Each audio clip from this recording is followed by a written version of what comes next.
It started in the Billings area with a group of people that had sobered up and wanted to bring together people that were sober in a sober environment, and the Billings area thought it was a good idea and funded some programs, some tribes to do it, and how we got it is we asked to have it, and because we have the facilities at the powwow grounds, and Anna Whiting and the alcohol crew that were at the previous camp out over at Fort Peck asked the group over there to be the host for this year, and that's how we got it. The fourth year, if I'm not mistaken. Oh, I think we must have had about 2,000 people probably. We can't fail because as Native people, the only thing that's going to make us exist in the future is our children. But along with that, I would like to keep some of you old birds around too. You're interesting. You've got wisdom. We keep telling everybody that's old, you have wisdom. Now we're going to make you use it. You've been accused of it all these years. Now's when you use it. I hope this is an awareness for everybody. I'm glad it's a celebration. I pray for each and every one of you. In my way, I pray. I got you. And in my way, I love you. Not because I'm a politician. Everyone already told me I'm a lousy politician. But because you are all we have as a people. Without you, without the children, we're nothing. The good news is, 5 years ago this could never have been done. 5 years ago, we were on the wrong road. I travel across the country going to powwows, and I purposefully look for drunks, and I don't find them the way I used to. I was in White Swan a year ago, purposefully looked for a drunk for 2 days and couldn't find one. I was in Hart Butte a year ago, found one. And 5-10 years ago, the places here and all over would have been filled with them. So there is a natural move toward sobriety among all of you. And you people are the ones who have started it. It wasn't an alcohol program, it wasn't the United States government. It was you people here that individually took it on your own to say, we've had enough. And there are many of us who haven't had enough yet, and we will have to pay the price. And that price is being paid. We're going into prevention programs and the BABES program. And here's looking at you 2000. We're involving the community. And we used to say that the alcohol problem was just an individual problem. It's not. It's all of our problems. It's a community problem. It's a problem of the United States. I had the privilege of watching a movie.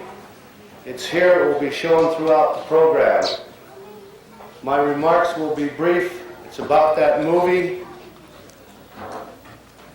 and the man who had it made. You will meet him. His name is Andy Chelsea. And the movie is The Honor of Us All. It doesn't need an introduction, and it certainly doesn't need a closing afterwards. If you haven't seen it, see it. It's the whole story of alcohol, whether it's at Alkali Lake or on the Flathead or the Blackfeet or Fort Peck or in Wyoming or wherever it is. See the movie, you'll be touched by it, and I think it tells the whole story of our problem. Ladies and gentlemen, I'd like you to introduce you to the man who I think, just from watching one movie, has probably done more in the fight against alcohol than any other single person. Ladies and gentlemen, Mr. Andy Chelsea.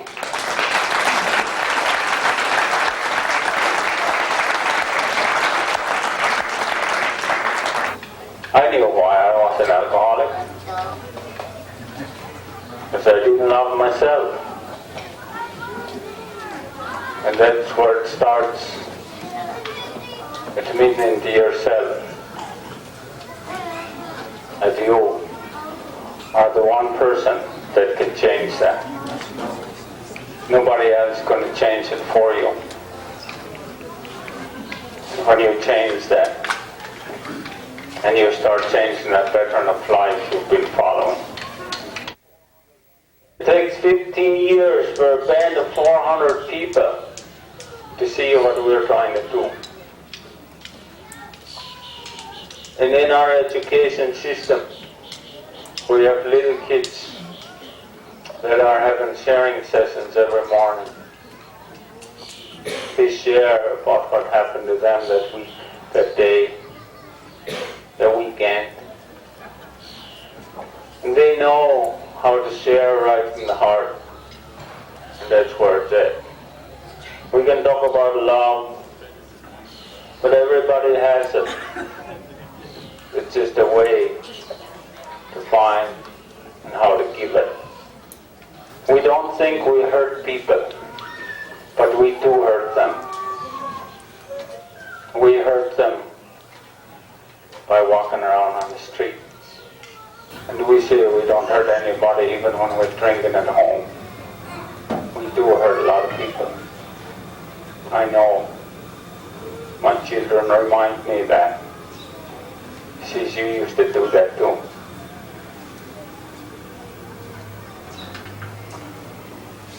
My two youngest boys didn't see us drunk when we saw the movie. They said, you guys weren't like that, were you? And yeah, we were. Now they understand. That's the sort of thing we went through. And that hurt is real. That's out there.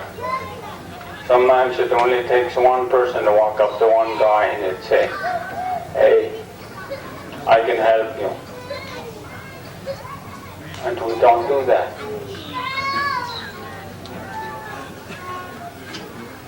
It took one person,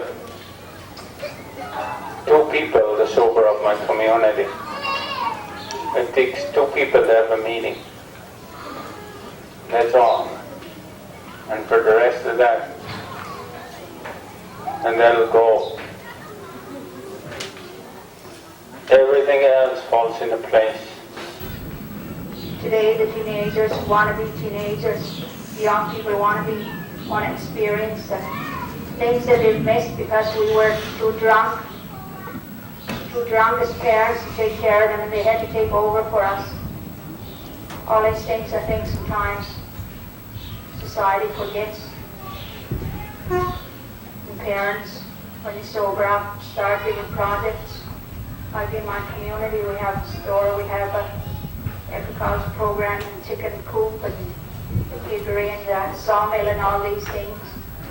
And the adults feel really good about how we developed all this. And I think to myself, it's a bunch of hogwash. Those kids were saying those things when they were in grade 2 and 3. Those ideas came from them when the parents were still drunk. And I know that. You know, everywhere I go, I like to share about that part of my feelings about young people. Sometimes it's the young people who have to change things in the community. They're the ones who haven't packed up 40 years of crap like we have.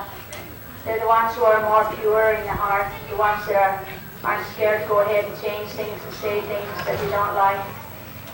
And I think it's our responsibility as adults and band council and parents and grandparents to support them, because they're the ones that are going to be leading us tomorrow.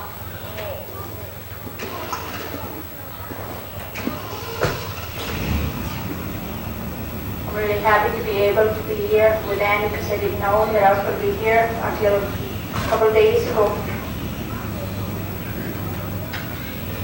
And anywhere I go, feelings that I have is, if I can reach one mother that had the feelings that I had towards those kids, that will take a stand, whatever it is, to change things. there's a granny that can hear something that I say to change things so that our kids aren't lost, to support them wherever they're at, then it's worth my trip here. You know, there's different things that I've felt here that I've never felt in other communities. I went to a swim the other day, and the trust and the openness that was there, that I felt, that I haven't felt in my community yet. And I'd like for people to experience that.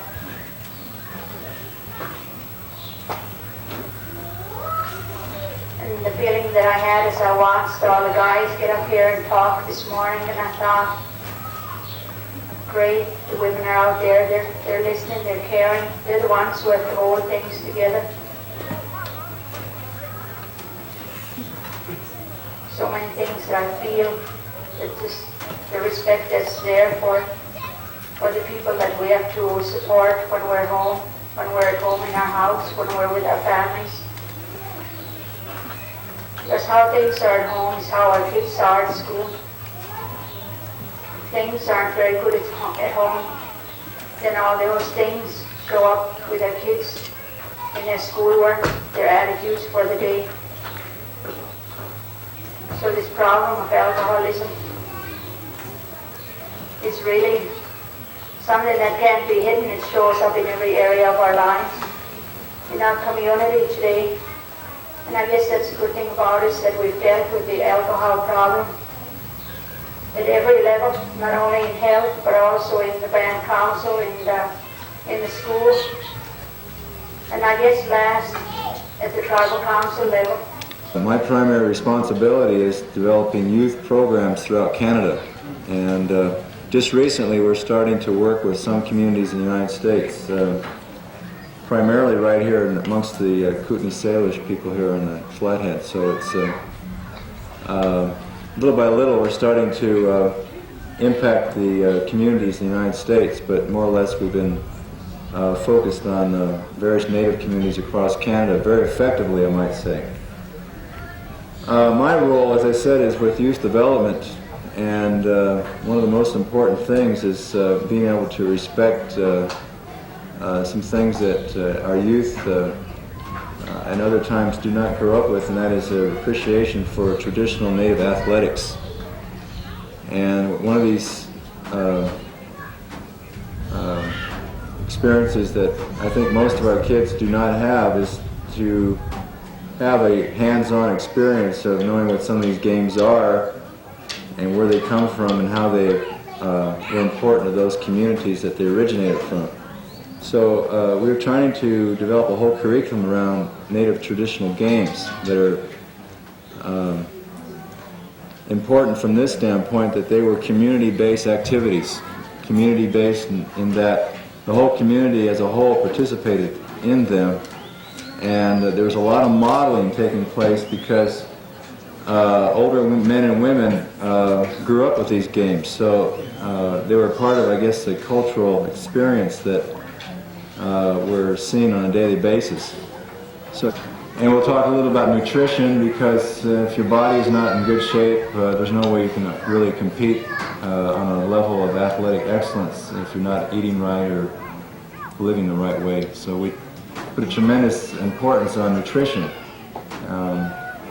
and trying to look at ways that we can remedy the problems that plague Native communities with heart disease and diabetes, arthritis, various types of things like this, cancer of the colon, which unfortunately we're losing way too many people at a rate that could be stopped if we took a better look at ourselves as far as how we're dealing with ourselves nutritionally.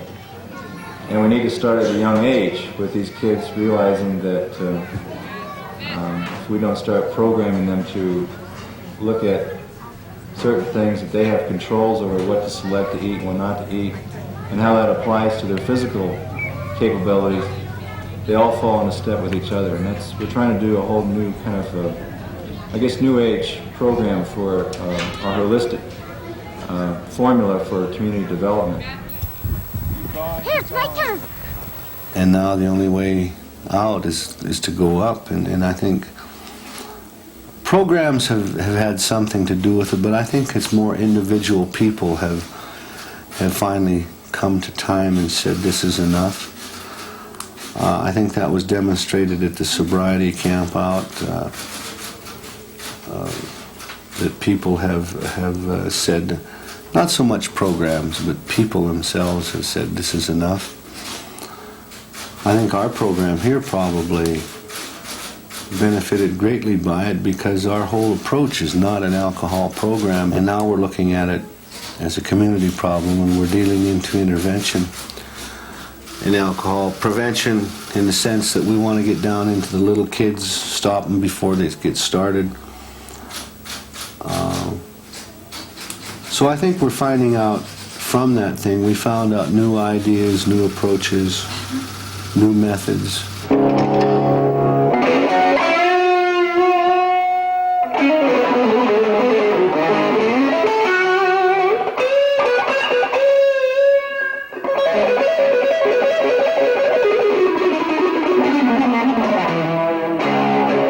So we've got to be proud of this sobriety. We've got to walk around wearing it. Not bragging, but wearing it. And saying, yeah, we're turning it around. We need to feed off the past to be strong in the future. And we need to realize that we have won many places. I've given you two examples. We beat our greatest enemy, which was Custer, strongest cavalry unit of its time, and we also had the greatest athlete in the world. So those are two reasons for you to feel that we have some power over our destiny. We have power over our future. We are not people who can be pushed into anything if we don't want to do. But the one thing that's very important is that we're unified and we unite with each other. That is very important.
$8.41. 8.27. Where is she? Yell them out. 35, 14, 38. time. And then you can just go. What happened? I believe that on every reservation, where there's an alcoholism program, or if you don't have one, you need to have one. And you need to include in that program a plan for the young people, and as well as a plan to include family intervention, because they both go hand in hand. What really needs to take place on the reservation and in the communities is a networking of support systems for young people. If the family home itself can't be put back together, and if the young person is not going to be able to make it in the home itself, then what has to happen is you have to structure some support systems for the young people so that they're going to be able to make it. Now, I don't know about this reservation, but on our reservation we have a high dropout rate in schools. And you see, we have to deal with that problem, and I appreciate what these young women are doing here in the schools. Now, we're attempting to do a similar thing on the Fort Peck Reservation. We've already set our schedule for the fall, and we'll be going into the 4 different schools on the reservation to present some prevention programs.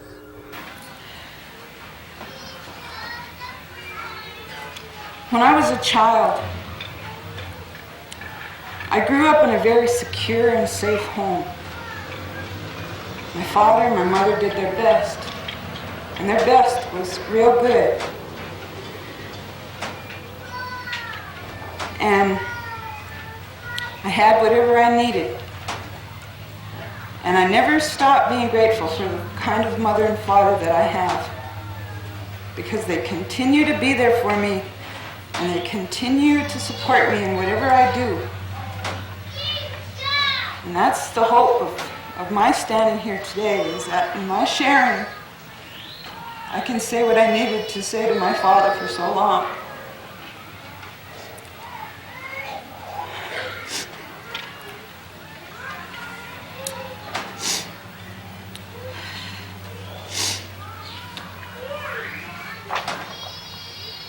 When I came into this program, they said it's simple.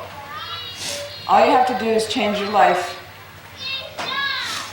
And being a codependent and coming to this program through Al-Anon,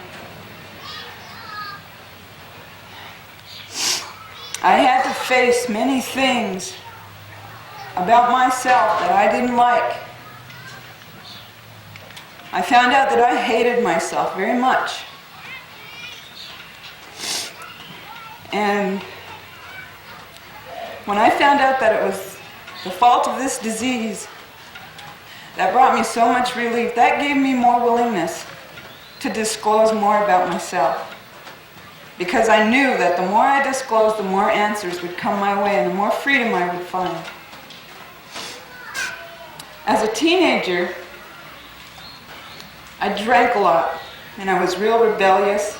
I did things my way regardless of what my family said or did. And the one thing that sticks in my mind to this day, and the one thing I'm giving my children that my father gave me, was love. Because no matter what I did, and I did a lot of real destructive things, I really hurt my parents a lot, you know, as a lot of us can relate. He said, no matter what you ever do or say, you always have a home, and I will always love you. And I rebelled against that, because I was trying to find a way to make everybody around me feel as much pain as I was feeling. I couldn't identify why I was feeling the way I was feeling and why I hated everything and everybody. I was just on this road, and I was moving fast. And then one day my father said, okay,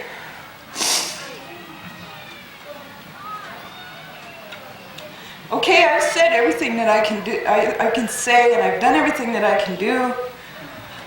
You have a home, and I guess that's all I can offer you. Just come home or call, let us know you're all right, let us know you're alive. Because I just can't see where I can do any more for you. And then I kind of went into a place that I thought, well, now what? You know, I got what I wanted, now what do I do? And for about 9 months to a year, I didn't do nothing really. I didn't have any urge to go out and cause trouble or anything because I wasn't hurting anybody anymore. Up to Lumphreys, Charlo's. You could see smoke coming. They were making us sweat. Everybody knew that. Everybody sweat around here. We sweat. If it wasn't for these kind of traditional things, cultural things, I believe I would have went down the tube. It's like my daughter said yesterday, she was hell-bent on destroying herself. Well, because I see so many of our talented young Indians, and I mean talented, that waste that talent. I was in jail in Dixon one time. See, I'm going to use myself as an example. I was in jail there one time, and there was a fellow there that had been in there 2-3 days, and he was pretty sober already, pretty straight. But gosh, he got to drawing pictures on a piece of cardboard on the wall. There was a man that was talented. But it was forced on him. When he was forced to be sober, then he was talented. I had a relative that I don't think he could have been thrown off of a bucking horse, but before he'd ride, he'd had to have a few drinks. That was his courage. Today I run 2 miles, first time in my life. A few years back, I couldn't have run 10 yards. I'd have had to have a drink first and act big and tell everybody what I was going to do, and then I wouldn't have been able to do it. Today I did it. But the greatest thing, many years ago, I got married, got a bunch of kids. The thing I wanted all my life, because I was alone. Well, I had a great bunch of kids, and I did quit. Simply because of some words my dad used to say. If you drink, you'll never have anything. And he was right. Anybody can be drunk. That's what I want to tell the youngsters. That's one trade, or whatever you want to call it, that takes no talent. But it don't pay very good. Believe me. Anybody can be a drunk. You, me.